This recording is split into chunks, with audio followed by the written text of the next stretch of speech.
Good evening, everyone. Today is November 17th, and welcome back to Veterans Voices, a monthly talk show focusing on veterans issues. I'm your host, Nathan Johnson, and today I'm joined by my co-host, Kevin Graves. This is the War Inc. special, and tonight we are profiling the War Inc. virtual photo exhibit sponsored by the Contra Costa County Library. The real focus of this exhibit is to share the stories of veterans through their body art. These tattoos document experiences, memorialize fallen comrades, and tell the stories of combat veterans in their own words. We are airing live on Contra Costa Television tonight. Non-cable subscribers can watch live on our website at www.contracostatv.org/Veterans Voices. We will be taking your calls, emails, and live chat anytime during the show. Our phone number is 925-313-1170. Our email is veteransvoices@contracostatv.org. To live chat a question, go to our website, and on the top left of the page, you will find a live chat link. We'd like to start by showing you some video from the War Inc. exhibit's opening reception.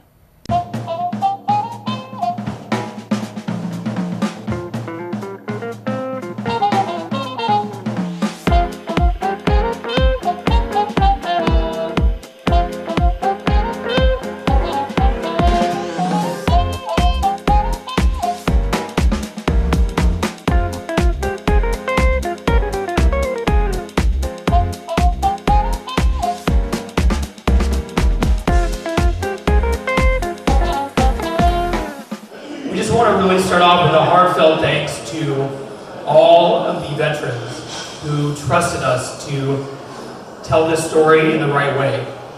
There have been a lot of people on this project who came and helped, and didn't just help, they worked hard to make this happen. You made a real difference in people's lives with your work. Stuff to be proud of. Tonight we have with us War Inc. co-creator Jason Deitch, and later in the show we will be joined by veterans who participated in the War Inc. project, Mike Ergo, Zachariah Bass, and Ryan LeVay.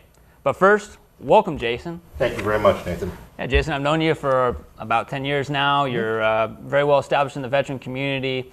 You live right here locally. And have been a big part of this project, War Inc., for several years now, which we finally were able to take a look at the War Inc. project on November 11th, Veterans Day. But why don't you start back a couple years ago when this idea first came to fruition? Okay, thank you very much, Nathan, and you as well, Kevin. First, thank you very much for the support that you have given War Inc., Nathan, over the past 2 years. You were very crucial in both your advice and active support of the project. And we thank you very much for that in your office. Glad to be part of something important. Thank you. The War Inc. project actually began, I guess, out of necessity. Myself and Chris Brown, who is a senior manager with the Contra Costa County Library, had been working together developing veterans programming needs in the Contra Costa County area. And then we also went on to develop some programming for the National Endowment of Humanities and the Cal Hume's California Read, which is focused on veterans this year. During the course of all of that project development, he and I had started to notice that there was an enormous amount of attention in programming being paid to veterans that did not, per se, include them in the project itself. It wasn't veteran participants, there weren't veteran staff.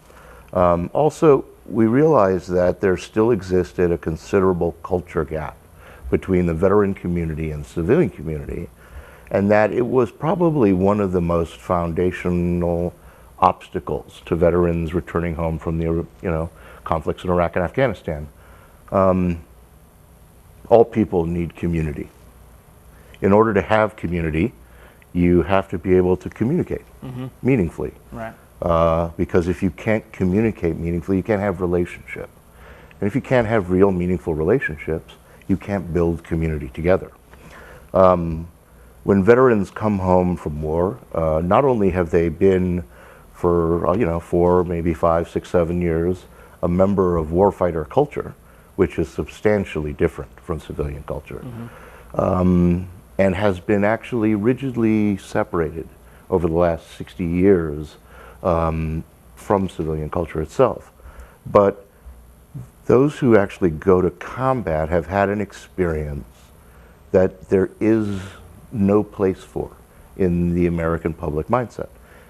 In the civilian world, even in America now, we no longer have a public space where people who have gone to combat can come home and then share that experience so that they can come to understand what it means for them. Their country can come to understand what it means for the country at large. And so we realized that given how serious that cultural obstacle was, and given how the programming that existed was not directly taking the culture from the people who were part of it, veterans, and giving it to the civilian world in a way that would let them understand. I mean, the rigid barrier issue also stands to, keep civilians from understanding what goes on. Civilians don't even know what goes on in day-to-day military life. Right, I've looked at that before. You're looking at the military base presence in the Bay Area. Historically there were bases, the Oakland Army Base, Presidio, the Naval Air Station, Mare Island, and all of that is gone. There isn't any active duty with the exception of the Coast Guard located in the Bay Area. A lot of that moved to some of the more rural areas, Fallon, Lemoore, and so these active duty military bases are far separated from the urban major metropolis areas like the Bay Area. Yeah, especially in our community, although, interestingly enough, the Concord Naval Weapons Station is here in Concord-Martinez area, but it's invisible. In the minds of people even in Berkeley or in Oakland or in San Leandro or here in Concord, they don't have any idea that it exists even. So, and that's happened, I think, across the country in a real way, except for those people who do live directly adjacent to a large-scale base. But even those people, they don't have a participatory understanding, a subjective understanding.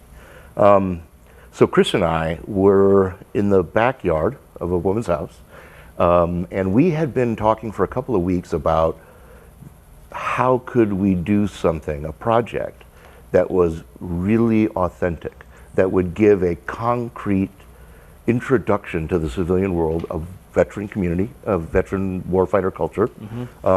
How could it also do something that would speak to other veterans about the journey home, about issues that they face, about their own ideas of identity in coming home?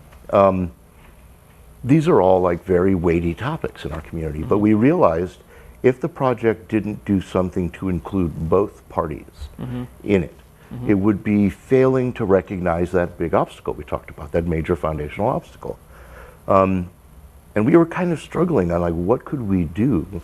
We realized that something that involved art and story was going to be critical, because that's how people can subjectively understand other people. So we were sitting there talking, and Chris looked at my forearms, and I looked at my forearms, and we looked at each other, and Chris was like, have I ever met any of your veteran friends that don't have tattoos? And I thought about it for a second. I was like, I don't think you have met. And it just went right there. Right there, right. Both of us looked at each other, and I, if I'm not mistaken, he said war and I said ink. Yeah. Right? I mean, that's how instantaneous the idea came across. It's a great name. War Inc. is, very catchy name. Yeah. We really did worry for a split second at first about whether people would mistake it for the Incorporated.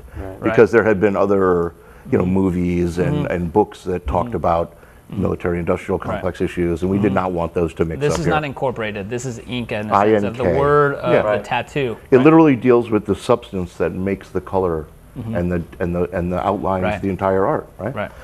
So when we thought up the idea, it was obviously very rough.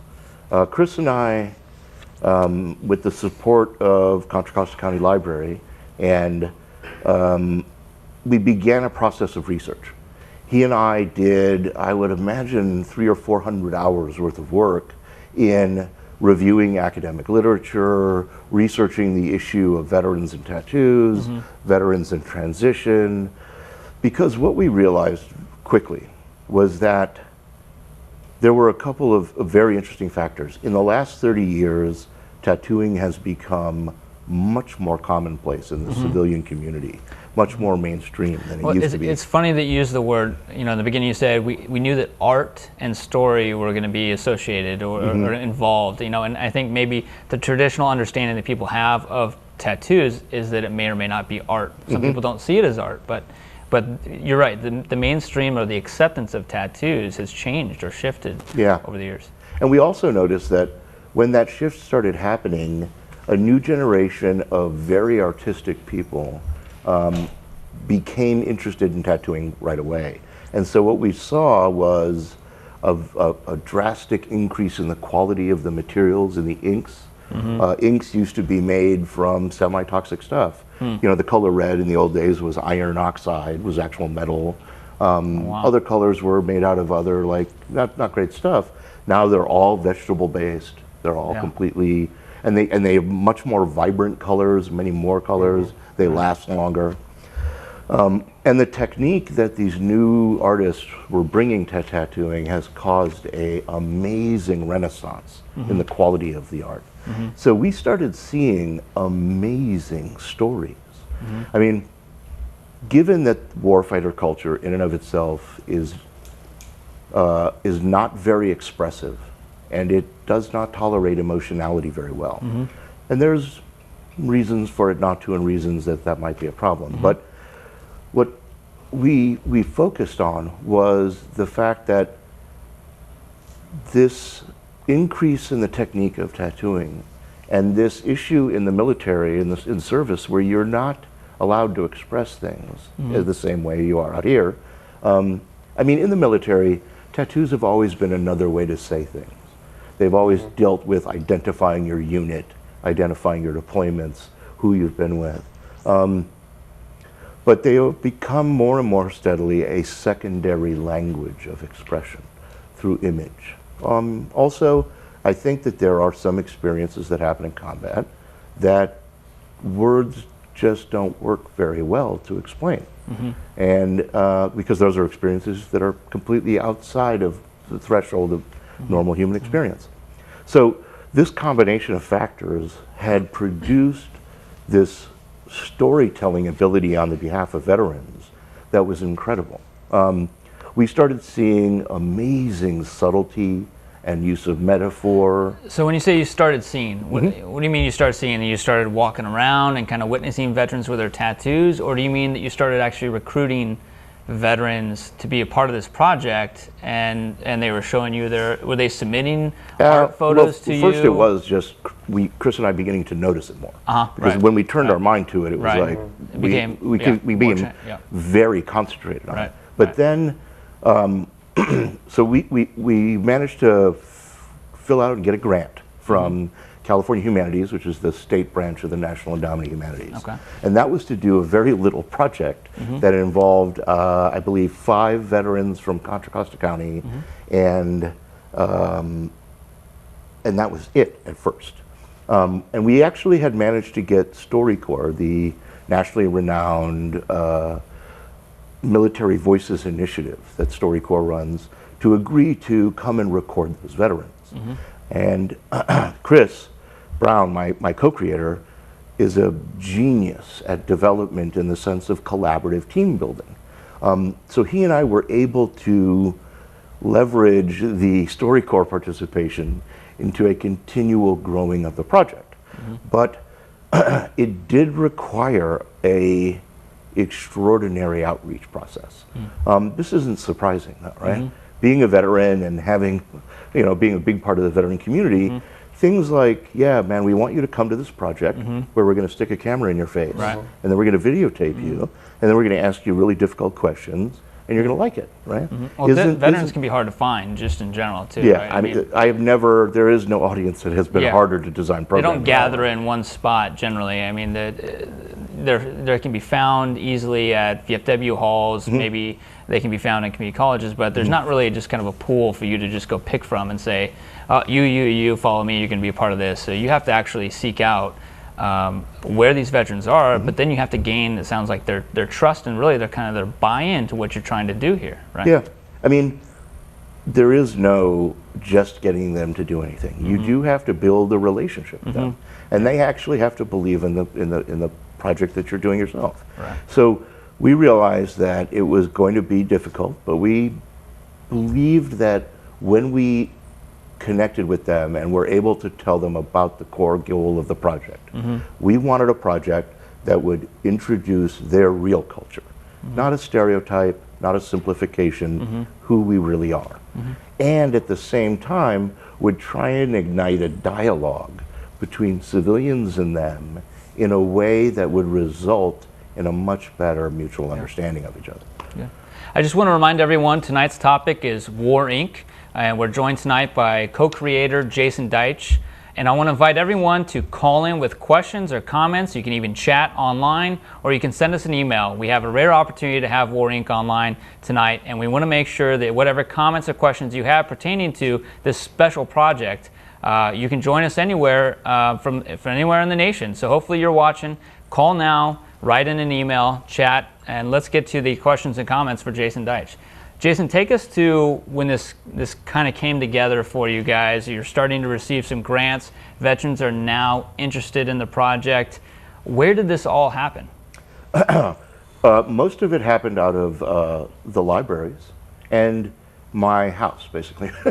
My spare bedroom was the office of War Inc. So what happened was we managed to get a continual growth pattern in the grants, but also in the team. We managed to get people interested, and that built momentum. And then we realized that we really were going to have to do a serious outreach project. So Chris and I undertook a massive actual physical outreach project where we covered 16 counties in California, 18 counties actually in California, over a period of about 15 days, where we went to every vet center and every student veteran group at every college, state school, and UC school in 18 counties in California, from as far north as the Trinity Forest to as far down as southern San Diego. This was a incredibly grueling process. But what we also did simultaneously is Chris somehow, an amazing guy, was able to contact 500 tattoo shops across the state of California. Another part of this, by the way, is that there's an obvious bias on Chris and mine's behalf about our belief that tattooing is an art form, is a clearly full-scale art form. Many people, as you said earlier in the show, don't agree with that. I think at this point it's pretty hard to argue that it's not, given its presence in our cultures, the types of things that it expresses, and the level of engagement it has in the minds of Americans and the people who interact with it. So when we were able to share that with the tattoo shops, we were also able to share it with veterans, and we were able to share our goals with veterans. What we started having was the interest of some very, very amazing people, some very amazing veterans. Then, of course, was the process of going through everything and choosing the ones. Since we only had a very limited number of people we could pick, at this point, we had gotten the number up to 30 for the state of California. We had managed to secure the cooperation of the state of California. We had managed to get an agreement from StoryCorps to record all of the people, right? And we had actually at that time managed to put together a team of people that was amazing. We wound up getting a award-winning documentary filmmaker who is herself a combat veteran of Iraq and Afghanistan named Rebecca Murga. We also were able to get a photographer by the name of Johann Wolf, who's a premier world-class photographer who's been featured in Vanity Fair and Vogue. We also managed to secure a champion to some degree, a woman named Karen Kraft, who's the former creative executive of Discovery Channel International.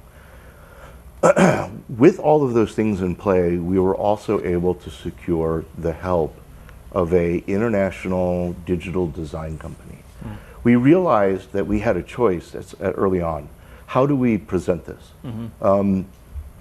Do we want to be a museum exhibit? Because many people thought that that was the natural outcome, a photographic museum exhibit.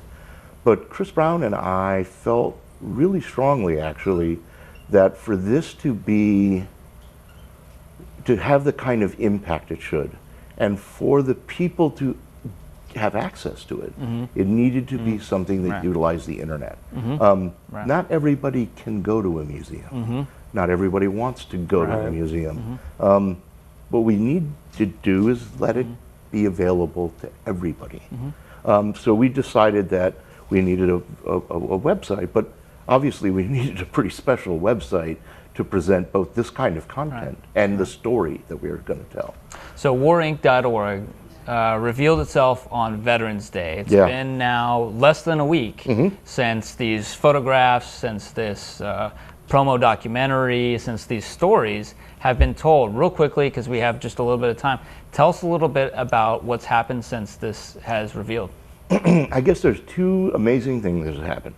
One is we have managed to be picked up across the entire country in the press. Newsweek, USA Today, all of the newspapers in the Bay Area did full front page spreads. We had 112 media outlets by 2 p.m. on Veterans Day. The second thing that happened that was incredibly important was the effect on the participants. It was actually something that kind of shook me a bit.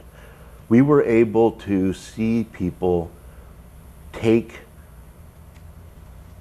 a real sense of excitement, a real sense of happiness and motivation from this, which is the most important outcome. Chris Brown and I, we were desperate not to fail our community, right? We wanted to do something that would change the world for them a bit and change our country's relationship with them. But to see how they have responded to War Inc., to see the sense of motivation they have, to see the excitement they have, it's been incredible. Well, Jason, I want to really thank you for being on the show tonight. I also want to acknowledge we did receive an email from Ryan Berg, and he wants to know if War Inc.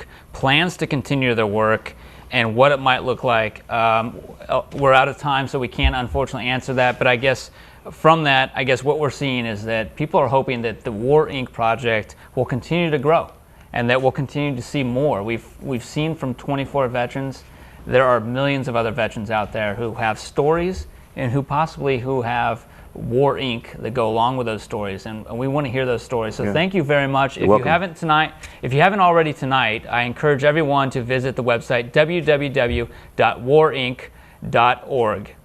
Now we will show you an excerpt from the War Inc. documentary.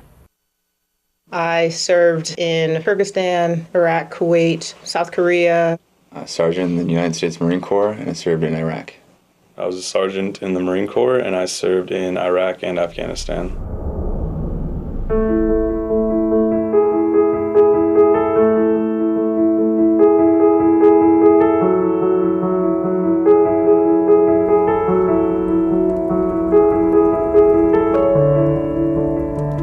There have been a lot of chances for people to talk about Iraq or Afghanistan, but I don't think there have been a lot of chances for veterans themselves to talk about what those experiences were in their own voice in a way that doesn't have a politically charged message. People always want to know when they ask you about your experiences and stuff like that. I started to think of tattoos as a way to tell the stories. So I got a soldier's cross tattooed on my back for my friends that died because I carried the burden of survivor's guilt.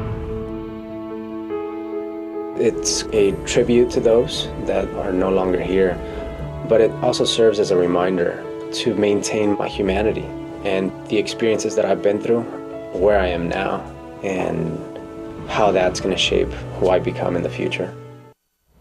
We're back live in the Contra Costa television studio. If you're just tuning in, this is the War Inc. special show. Call or email us with questions or comments. We are now joined by Mike Ergo, a veteran participant of the War Inc. project. Welcome, Mike. Thank you, Nathan, for having me. Yeah, thanks for being here. I've known you for several years now. It's your first time on the show, so it's great to have you on the show. I've known you since you were a student at Cal.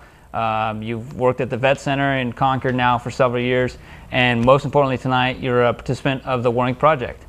Yeah, no, it was pretty great to be a part of this, and I think none of us had any idea how big this would get and how well of a job would be done. It was just really an honor to be a part of it. Yeah, so you've been a part of it since the beginning. So Jason shared with us a little bit about, kind of the concept and the idea, and him and Jason sitting in the back, him and Chris sitting in the backyard, and War Inc. and looking down at the tattoos. And so, how did you first find out about War Inc.? Well, I've known Jason for a while too, and he kind of told me what was going on, and I think I was happy to help him find people that were involved in it. And at one point he approached me and said, "Yeah, I mean, you, like many veterans, have a lot of tattoos." Right. And we had talked about some of the significance of my tattoos and how they reflected my journey in life and what I was feeling at the time. So he asked me to be a part of it.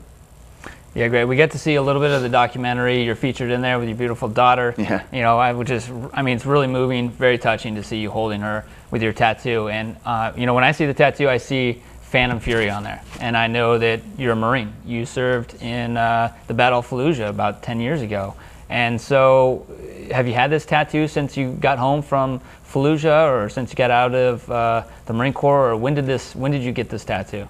I got this tattoo, I think 4 or 5 years ago, and it was just that, to commemorate the Battle of Fallujah, Operation Phantom Fury, that was in 2004. And I didn't know how to describe what had happened. Like Jason had talked about, in combat, there's not a great way to accurately depict the experiences. And so it was a way for me to express, one, that it was something that happened, and something real. Memorialize it. Something that I could look in the mirror and see every day. Right. Yeah. Well, I mean, I have no idea what Fallujah was like. I was here in the United States. I was in college. I had spent my time in the Marine Corps. So, I mean, even I don't have any idea what the Battle of Fallujah was really like. So it was something significant, something meaningful in your life. How did you design the art? Was it kind of reflective of personal feelings or thoughts or experiences that kind of shaped this art, this image for you? Well, it was done in the traditional tattoo style, and my grandfather's a Korean War vet, and I've seen a few of his tattoos briefly. That he was a Navy veteran, and I wanted something traditional because I like that style, and I found a tattoo artist who did just that. It was also a Navy vet in a shop in Walnut Creek that no longer exists, but he had designed similar chess pieces, and so I asked him to incorporate some of the more personal things that I wanted to put in there, Operation Phantom Fury and Semper Fidelis. Yeah. Okay. Now, of course, the tattoo is just the medium to the story. So tell us a little bit more about what serving in the Marine Corps was like for you, and having found yourself in Iraq in 2004, and maybe a little bit about coming home and what your transition was like, and kind of what path life has taken for you since leaving the Marine Corps. Well, joined the Marine Corps in 2001, right before September 11th, and all of us knew that something significant was about to take place. And of course, we found ourselves in Iraq, and Operation Phantom Fury was the biggest battle we'd seen since, or urban combat that we'd seen since Way City in Vietnam. And I could spend way longer than we have on the show talking about it, but it was some pretty intense urban combat. Right. And after the Marine Corps, I got out and decided to pursue social work, and eventually found a job at the Concord Vet Center, and to try to make meaning of my experiences and help the transition of other veterans coming home reintegrate and readjust in civilian life. Good. We'll talk more in just a second. We have Andy on the phone from Bay Point. So Andy, are you there, Andy? Can you hear us? Yeah, I'm here. I can hear you. Okay, thanks, Andy, for joining us tonight. Well, thank you. I'm glad I found your program.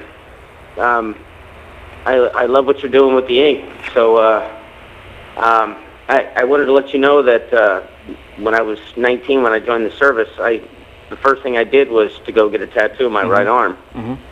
And then they sent me to Saudi Arabia prior to the first Gulf War. And when I came back, I went ahead and covered it with a cross. I couldn't stand, I was a mechanic in the Seabees.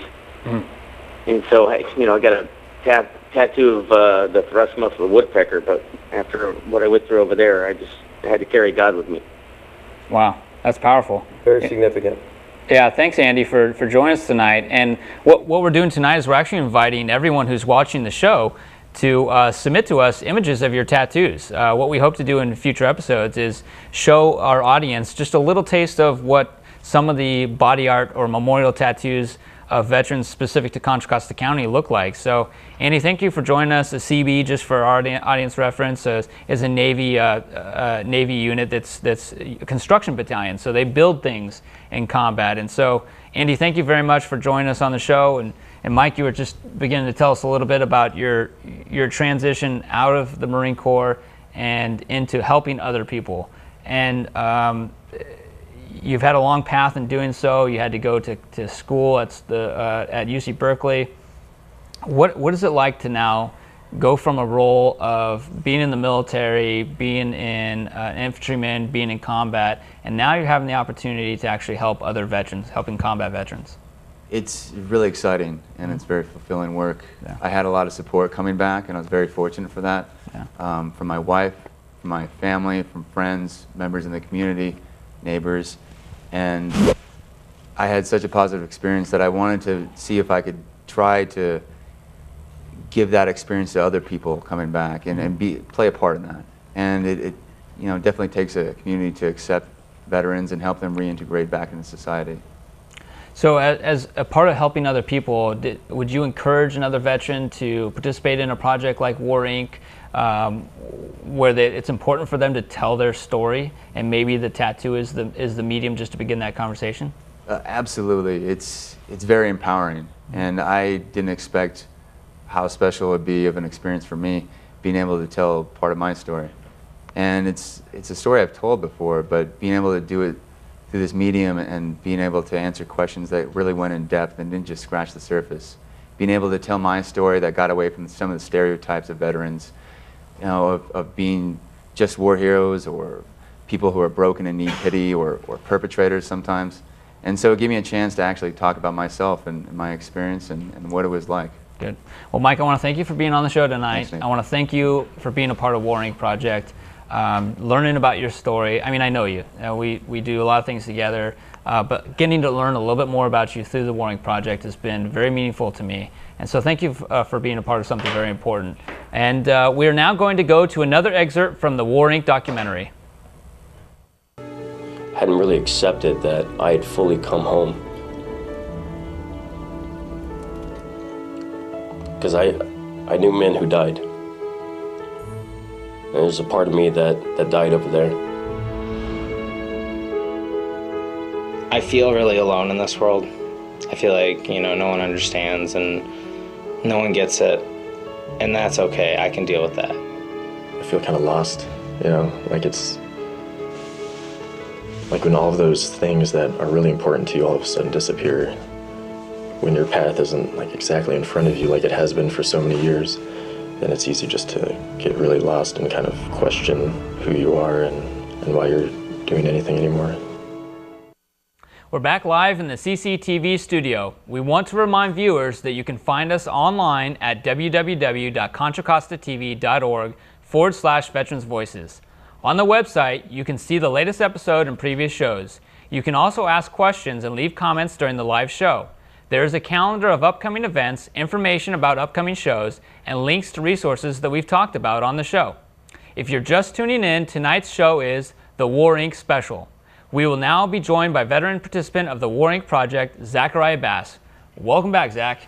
Thank you for having me. Good to see you again, Zach. You as well. Thanks. Yeah, Zach, you've been on the show. You're actually on our second episode. You talked about your book, The Making of an Infantryman, but this is still relevant, but just a slightly different role that you've had in your participation in the War Inc. Project. So share with us a little bit how you found out about the project. I actually found out about the project through my readjustment counselor at the Concord Event Center, Mike Ergo, that was just up here. I was going through the process of getting more tattoos and telling my story, and and going over those with my readjustment counselor, and he pulled a flyer off a bulletin board and said, hey, a friend of mine, Jason Deitch, gave me the history and told me what the project was about, and now I'm here. Jason talked about when he was our guest a few minutes ago about how the relationship between your story in ink and how it relates to civilian life. Have you found that you have been able to relate to people, to civilians, a little bit better about your experiences because of the tattoos that you have? I have. Sort of connecting me with my community and finding those parallels. This project, it pulls, one of those mediums, tattoos that's shared amongst both demographics, and and sort of exploits that in a positive way. Starts a conversation out of it. I get tattoos much for the same reason anyone else does, that I know of, to memorialize something important in my life, or a pivotal moment. And the individuals that I've run into, that I've asked about their tattoos, and they reciprocate, it's been much the same. Someone's grandfather that died tells, hear a story about that, or son, brother, comrade in the combat zone, and amongst different generations of combat veterans. It's an incredibly humbling experience.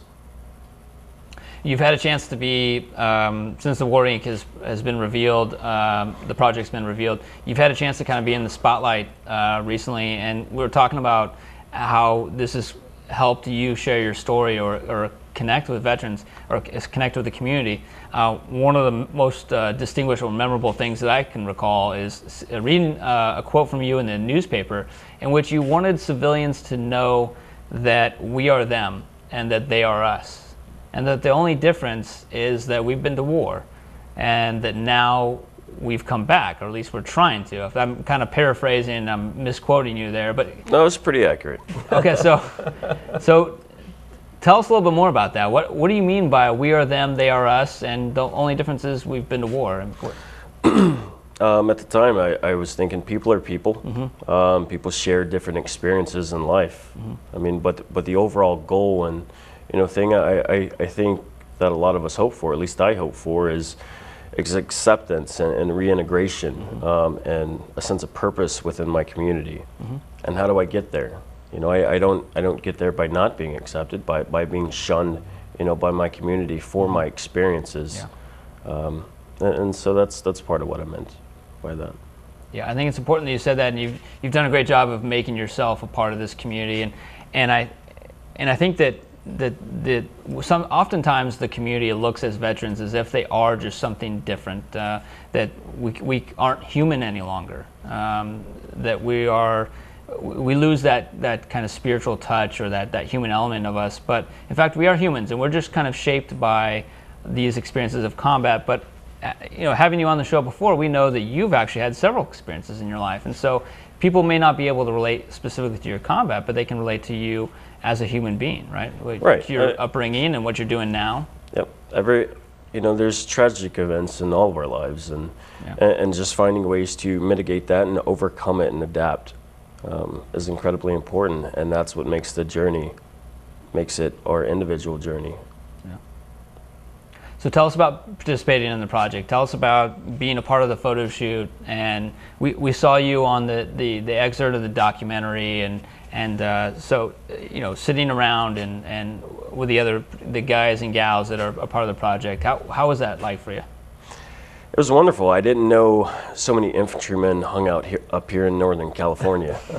You thought you were the only one, huh? No. Oh, I knew I wasn't the only one. I just didn't know where they were. So it was neat to sort of connect with those men and also everyone that was sort of at the event.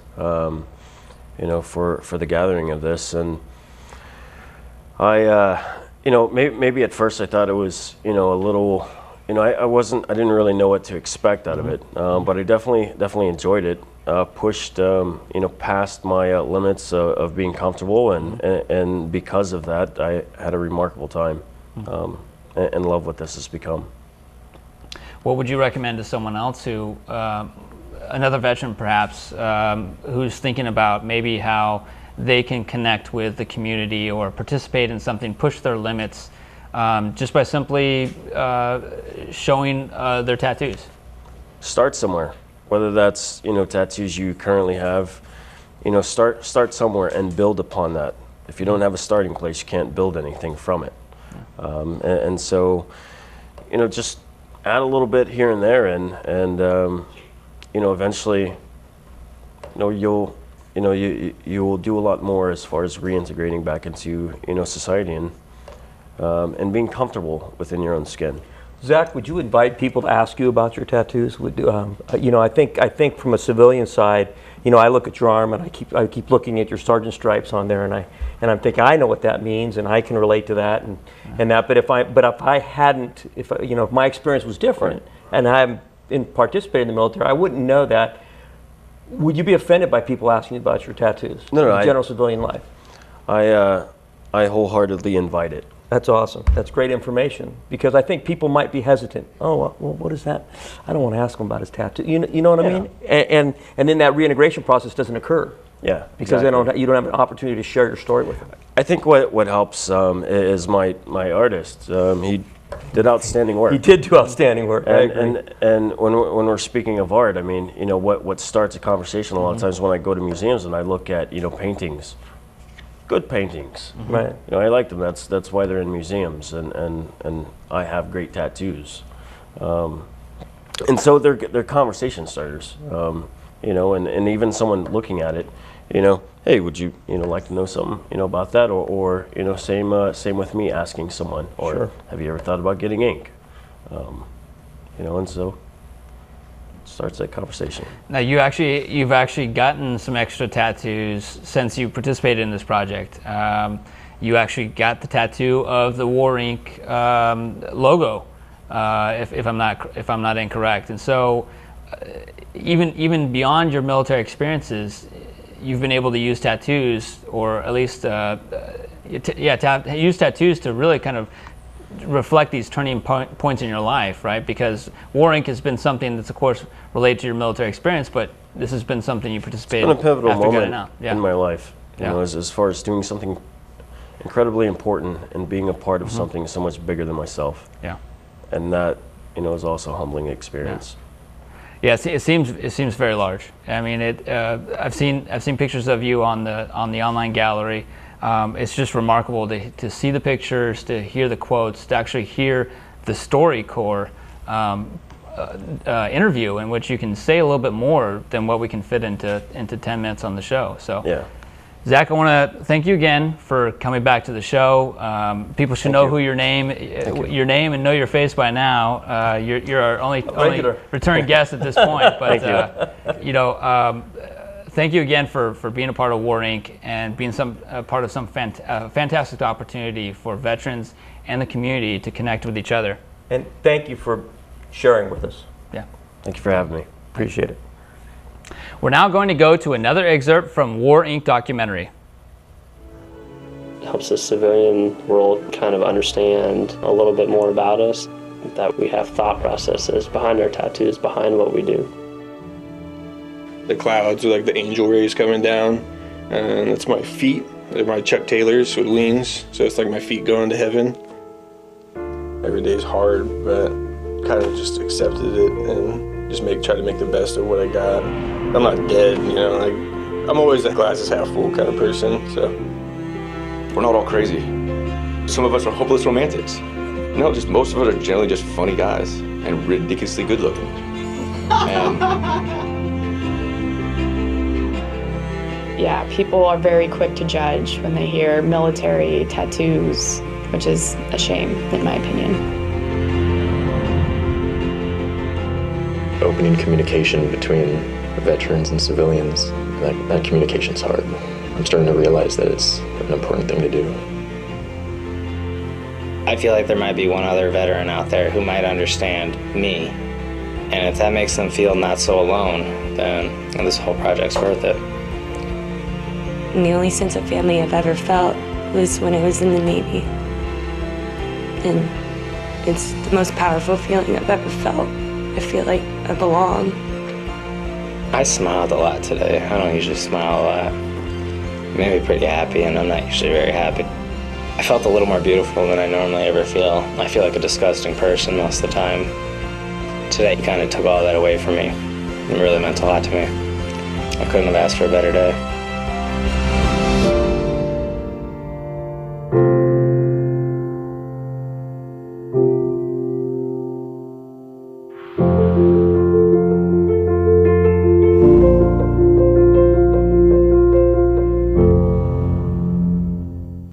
Welcome back to the War Inc. special. We're now joined by a veteran and one of the project's participants, Ryan LeVay. Welcome, Ryan. Thank you for having me. Before we begin with you, we have a chat. I want to get to the chat question first, the chat comment. So this is from Jenna Gavin Spears, and she says, I think it's wonderful that a project like War Inc. exists as a conduit for veterans to share their story. It also provides civilians insight of the strong sense of community that exists amongst veterans. Thanks, Jenna, for your comment. Appreciate it. Ryan, welcome to the show. Yeah, welcome, Ryan. Thank you. Tell us a little bit about in what branch you served and when you served. I joined the Army National Guard about 2001 to about 2008, and went on a couple different deployments. It was a lot of fun. Did you know that when you joined? No, they don't tell you that when you sign up. It's in the fine print. You don't get to read. And when did you start with your tattoos? I actually started when I was 18. Started on the shoulder and just kind of worked my way down. Got that one covered up because it wasn't gonna mesh well with the regular artwork. So, is your artwork exclusively military related at this point? No, not all of it. A lot of it has some reference to military and family. So they go one and the same, military and family. But some of them have stories, some of them don't. Most of them do. I don't really like to talk about all of them, but. Ryan, you're a pretty funny guy. Oh, thank you. We saw you on the documentary. You're obviously a fan of Zoolander, right? So a little bit, yeah. It's an honor to have you on the show. Well, thank you. You talked a little bit about how joining the military, and we talked earlier about you being an MP in the military, and so you and Kevin's son actually have a lot in common. Joey and you both being MPs and having served in Iraq. And tell us a little bit about the story through the tattoo. What is the story that's presented in the art? In one specific, or? Yeah, anything in specific. I know you have the pistol. You talk about the pistol in the documentary. And so what's the story of the pistol? It was like a service pistol. Every MP has a service pistol they carry with them. And flipping through some photos, I saw this made by Tiffany & Company, even though it was for a Marine. I thought I'd adopt it, and it struck me. I thought it was really beautiful, really well done, and I said, I want that. I want that on my body. And that kind of takes over, it's a side that I carry my arm on, so it worked for the right hand. Yeah, I was just going to ask if it was intended to be on the right hand. Yeah, it was for the it's like right there, just kind of pull out. And I know how familiar that kind of feel becomes when you're in the military, when you're in combat. That feeling of having that pistol as a sense of security and safety and always being able to rely on it. Correct. Any other stories that are reflected in your tattoos? Well, like the gas mask that people may have seen on the documentary. It's another one that is very dear to my chest, if you will. Same spot, right hand, right side, mask and everything. So it worked for this side, the pistol and the mask pulling out. And yeah. Yeah, you talk about the gas mask being the only thing that could protect you from things you didn't see. Exactly. Right? And so a big part of the war in Iraq, of course, was the fear of nuclear, biological, chemical type of attacks. Yeah. And I think early on in the war, that gas mask was, and the suits and everything that went along with it was going to save your life if there was any kind of attack like that. So you have a lot of tattoos. Some of them are related to your military, some are not. I see a kind of a spark plug there on your left arm and the word dad. But how did you find out about the War Inc. project? I found out through my friend Day Graham, who got it from her mom, and it kind of just came down the pipeline. I called the number, talked to Jason, and it just kind of snowballed from there. It was something I really, really wanted to be a part of, and I'm very, very humbled by the fact that I could be a part of it. And it's been the most amazing time I've had. And I failed to mention that you came from Santa Cruz tonight to be on the show. That's right. We were very impressed last month by Josh Stanley coming from Palo Alto, but Ryan came from Santa Cruz. So we're talking about.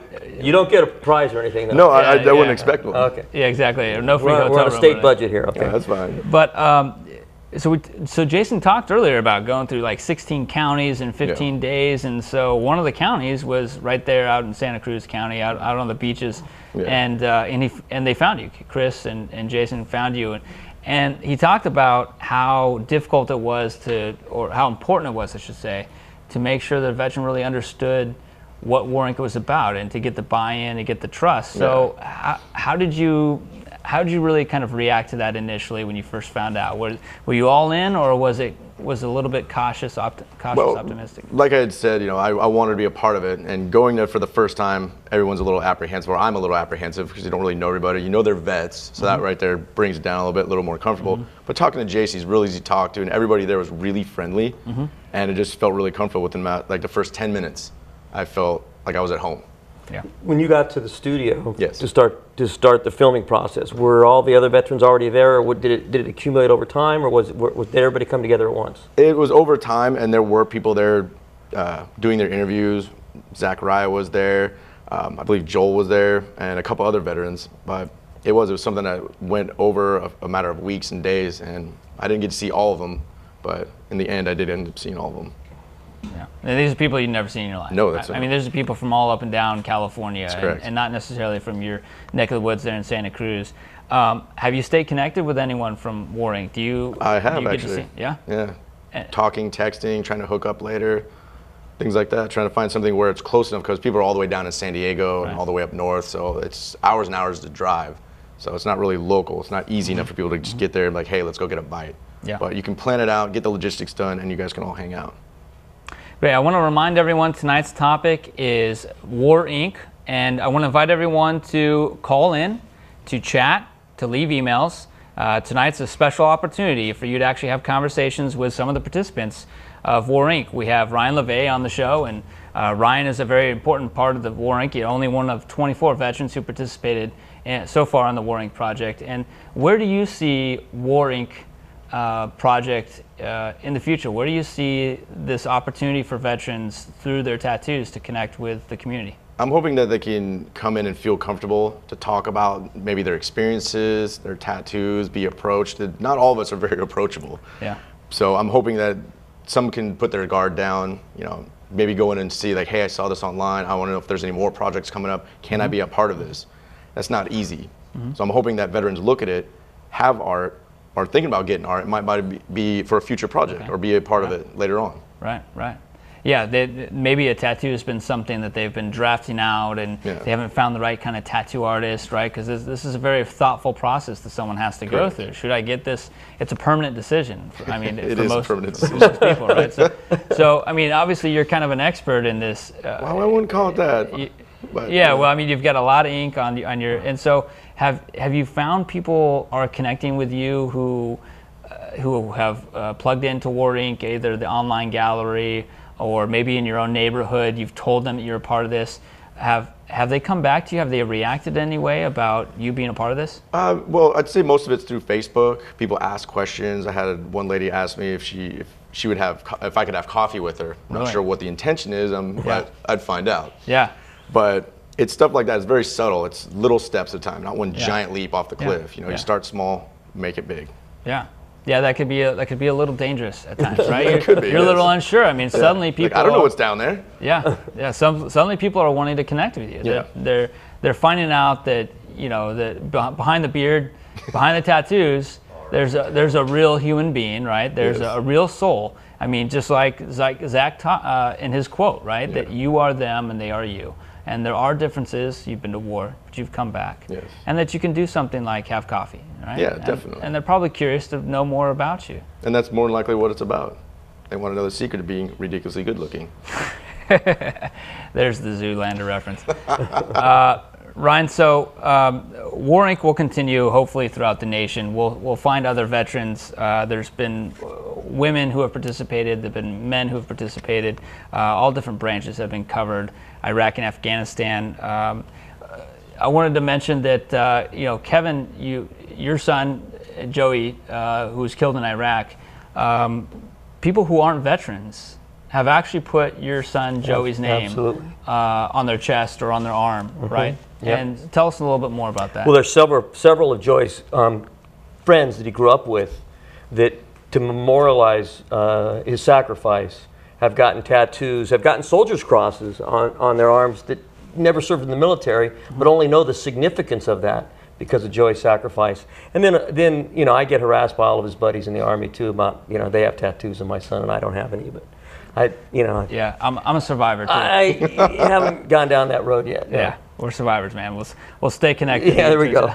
So, what do you think, Ryan, about non-veterans having tattoos? Is that okay if they want to reflect the service of a lost service member, or maybe their fellow brother or sister who's served in the military? Is that acceptable? Oh, it's totally acceptable. I mean, that shows how far it reaches out. Non-veteran, that they want to show how much love and respect they have for people. And even if you're non-veteran, I believe it's quite all right. Great.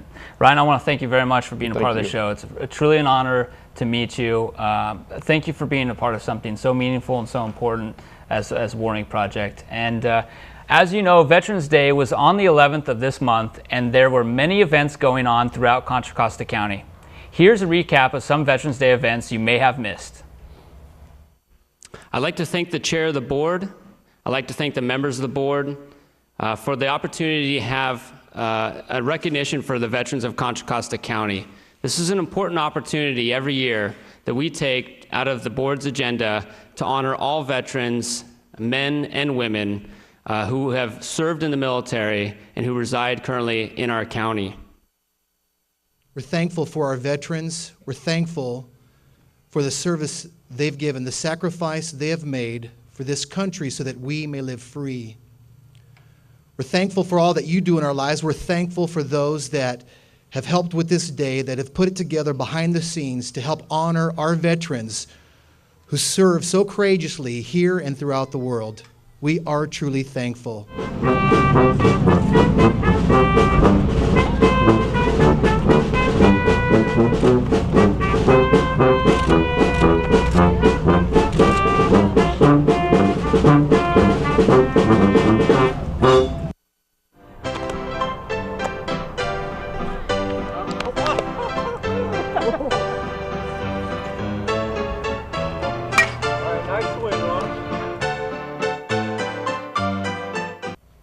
On our website, you will find a list of helpful veterans resources that were discussed in tonight's show. The Contra Costa County Veterans Service Office can be reached at 925-313-1481. The website is www.contracosta.ca.gov/vets. To view the Warring Project, visit www.warinc.org. And you can also find them on Facebook at www.facebook.com/Warring Project. I need to mention that in order to view Warring Project the best, you need to view it on a desktop. And lastly, the Warring Project wouldn't exist without support from Contra Costa County Library. You can find the library at cclib.org. There are always veterans events going on in the county. We have a couple of interesting things that are coming up. And like always, this event info can be found on our website, www.contracostatv.org/Veterans Voices. Please email to inform us of any upcoming veterans events in your area. On December 1st, Stephen Burchick's Vietnam War photography exhibit opens up at the Lindsay Dirks Brown Gallery inside the San Ramon Community Center. The address is 12501 Al Costa Boulevard in San Ramon. For more information and to see some of these amazing photographs, go to www.stephenburchick.com. The beacon light at the summit of Mount Diablo will be lit on December 7th at 3:45 p.m. This year marks the 50th annual beacon lighting ceremony and the first official relighting since its restoration. On December 10th at 5:30 p.m., David Stockwell will be doing a Director's Town Hall at the Martinez VA located at 150 Muir Road in Martinez. To RSVP, call 925-843-7241. Our next Veterans Voices will be on December 15th at 7 p.m. and the topic is Education Resources for Veterans. This will be a really informative episode, so mark your calendars and tune in for that. We hope to have folks like Ron Williams, maybe Todd Steffen from UC Berkeley and Las Positas. And we just want to remind you that this War Inc. episode will be rebroadcast on CCTV Monday nights at 7 p.m., Wednesdays at 11 p.m., and Saturdays at 9 a.m. Of course, you can watch all past episodes anytime on our website. It's on demand, www.contracostatv.org/Veterans Voices. You can watch it on an iPad, on an iPhone. You can see Ryan in his ridiculously good-looking look anytime you want on our website. I want to thank our guests and our viewers. Thank you for your phone calls. Thank you for your chat, your email. We had a good balanced viewer audience tonight. This is Veterans Voices of Contra Costa, wishing you all a good evening. Thank you for serving.